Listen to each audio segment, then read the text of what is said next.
I'm going to start by saying I'm nervous.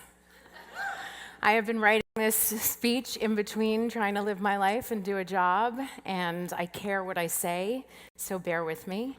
And here we go. So, it is really interesting to be a woman and to get to 45 and to not be married yet and to not have kids, especially when you have just pushed out your 5th kid on television. You start hearing crazy stuff like, oh, you know what, sweetie, you just haven't found the right guy yet, or what are you gonna do? Or, oh, you poor thing. Why is someone like you still single? Have you ever thought of having kids? Or, you know what, why don't you just have a kid on your own? It's never ending.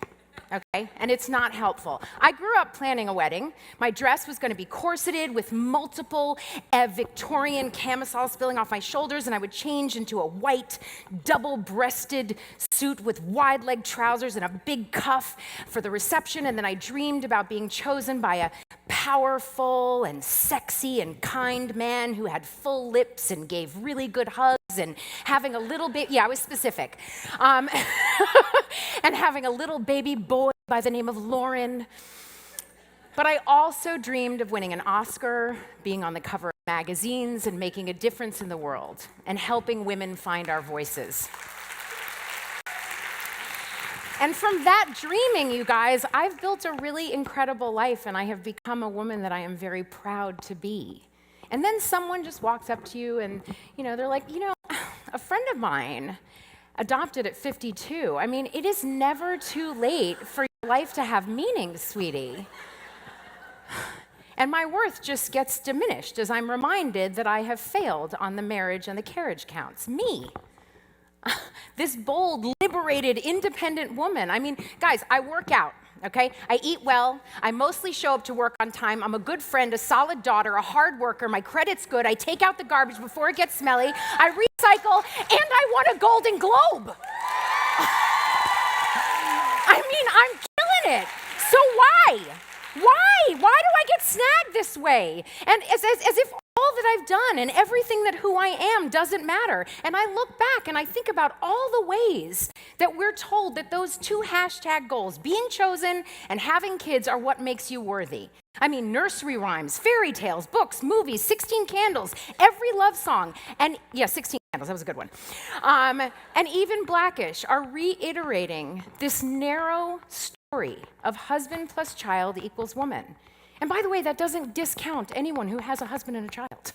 This is just my version of the narrow way that I am undermined.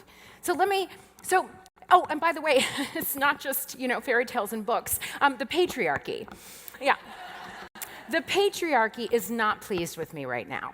I am failing at my function. And let me tell you, Mike Pence, excuse my French, but he's fucking confused by me right now. And frankly, I often get a little bit confused.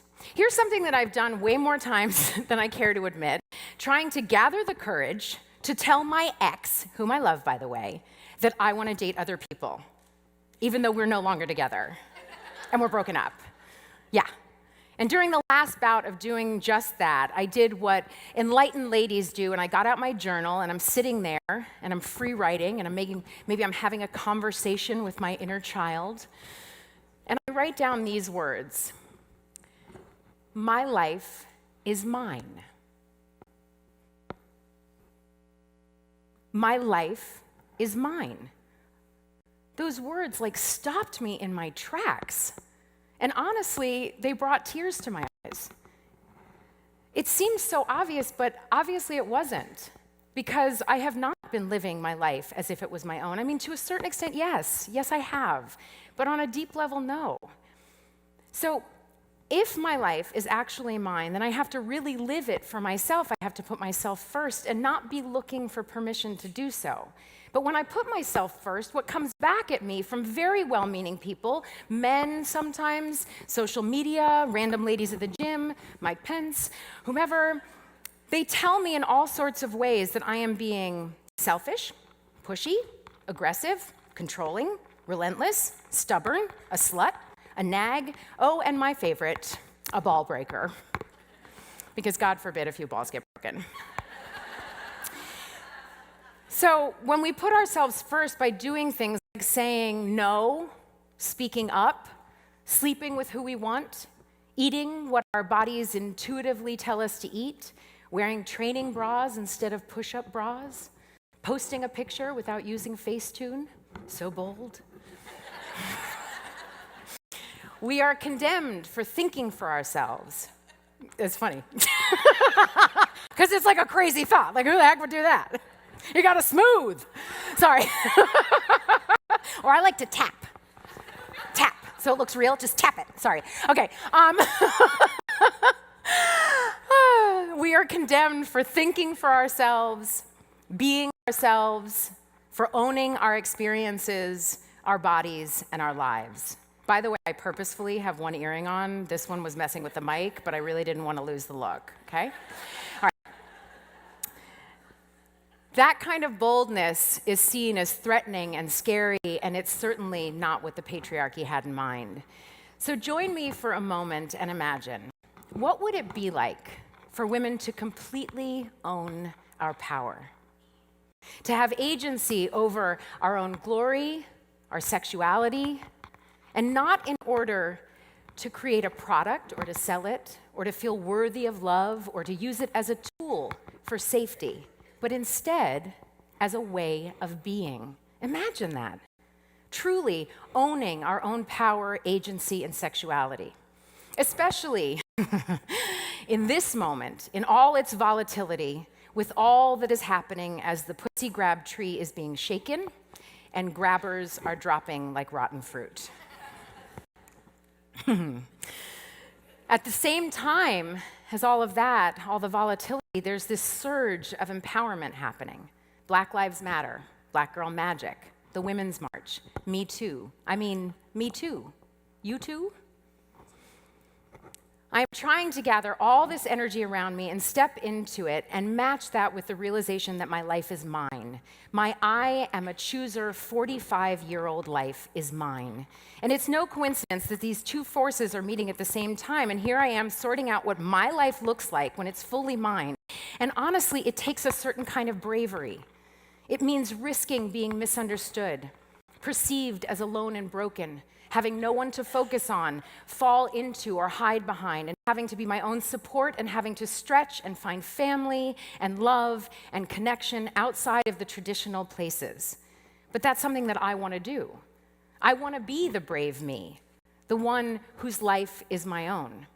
And that also means that I'm going to have to break an agreement that I didn't really officially agree to sign in the first place, a little document that was drawn up by a bunch of old white guys in a back room, the same group of white guys in that back room that passed laws about our reproductive health and choices without us being there. And that agreement says that we are here to be of service to others, that our destiny as women is to live in the shadow of men, that we are simply objects of desire, and that we are willing to have our voices stifled again and again by the misogyny of our culture. Well, listen here, ladies. I'm tearing it up. It's going bye-bye. And I am drawing up a new one. And my terms are this: I am going to own my experiences and my training bras. I'm going to pay attention to the reality of my life and the audacity of my dreams instead of the expectation of what I was raised with. I'm going to make space for the good and the bad of it, even the yucky and scary and fear-inducing parts, and embrace all of the questions. I know that's how I'm going to go from being Tracee to being the brave Tracee, and here's the good news, is that you too can do that. You can go from being you to just being the brave you, or not just being the brave you. And you should definitely try it, you guys. Like if you haven't already, because I have a feeling, I see some gorgeous sparkles out there, like I see some amazing faces. I have a feeling you guys have tried this, because brave and brave you is beautiful. And not beautiful like your hair is all did and your brows are clean, because when I think of beautiful, I think of a tree. I think of seeing a bird soar. I think of an embodied woman. I think of my mom standing there in the Diana Ross stance, right? In her glory stance, saying, "This is me," heart open, hair big, sexual, powerful, and full of all of her agency. beings at the height of their own resonance, their own selfness, fully in bloom. That's what bravery and beauty looks like. But most of all, because the brave me reminds me that I am complete just as I am, not in relation to anything else, just wholly and fully me. The brave you gives you the courage to hold your own agency, your own choice, your own desire, your own longings, your own fear, and your own future. She's just one aspect of your soul that helps you become the fully embodied and completely integrated, real, true self. And I think she's in each of you right now, in your journal, in the back of your mind, somewhere in your heart, in your Netflix queue, waiting for your invitation. So I invite you all, if you haven't already, to let her out, to let her have her glory. This beautiful, powerful part of you is just waiting for the invitation. Thank you.